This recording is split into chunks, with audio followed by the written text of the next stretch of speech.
Italy is set to be led by an interim pro-European Prime Minister. That's after a Eurosceptic coalition's bid to govern was derailed by the Italian president. And the head of the League party, one of the failed coalition's members, thinks this may have been at Brussels' bidding. Here's a short recap of the last 2 days of political drama in Italy. Approved all the proposals for the ministers, but did not approve the name of the Minister of Economy. One can't say no to a minister, whether he is named Goofy, Pluto or Donald Duck, because he is not approved by the stock market world, the financial world or some European capitals. Is this a joke? I accepted the mandate. Many Italians hoped for this government to get started. So this was an ugly, serious and baseless act.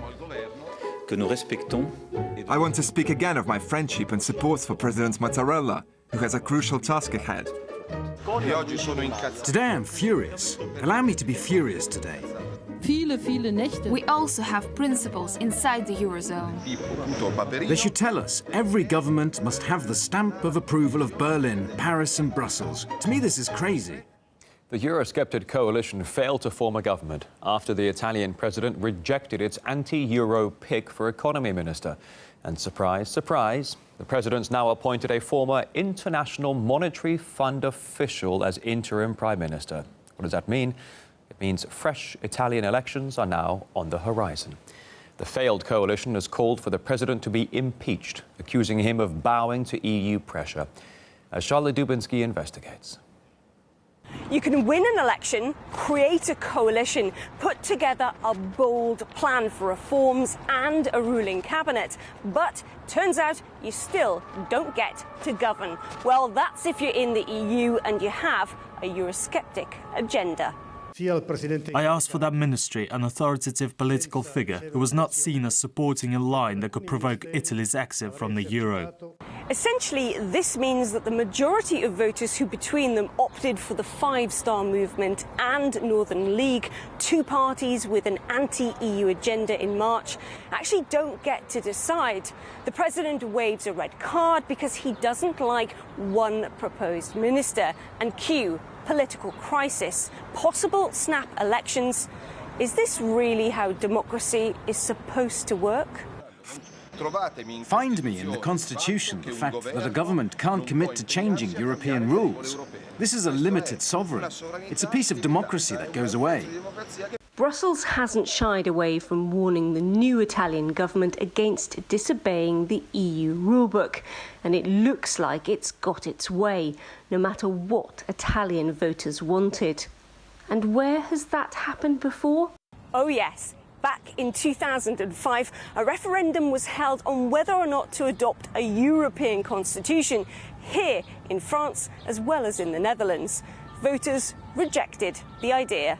Yet despite that clear unease, the EU pushed ahead, rebranding it as the Lisbon Treaty 3 years later, which contained many of the changes the Constitution had attempted to introduce. But this time, the majority of the public didn't have a say because parliaments simply ratified it. Ireland, the only EU member which stuck with the referendum, rejected the Lisbon Treaty. But that result didn't go down well with Brussels. I believe we should not rush to conclusions. I believe the treaty is alive, and we should now try to find a solution. And despite a clear 53% no vote, the Irish were back at the polls just 16 months later for what must have felt like Groundhog Day. Finally, the EU got the answer it was looking for. Yes! Those Eurocrats must have jumped for joy. And what about Greece, the Mediterranean country drowning in a sea of its own debt? Its voters decisively rejected the terms of an international bailout in 2015. I would like to say that the Greek people made a historic and brave choice. Their response will alter the existing dialogue in Europe. But democracy worked in an unexpected way. Despite the Greeks saying no to austerity, their government eventually did agree to a painful bailout plan. And what about the Dutch, who rejected plans by the EU to sign an association agreement with Ukraine back in 2016? The accord cannot just be ratified. We have to take into account this no vote. Well, despite their knee vote, Brussels went ahead and did it anyway. So while many in the EU may vote against the bloc's plans, it seems that the EU prefers to have its own way, regardless. The elite made a decision in 60, 70 years ago, that's in 1954, that started the whole thing.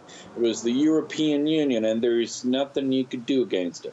The European Union has got nothing to do with democracy. It's not decided by the people. There's no European people. The European Union works as a cartel of the governments, of the EU governments. They get together, they make decisions. I don't think there's even democratic theory behind it. It's just this is what we decided. We, the elite. It's not we, the people.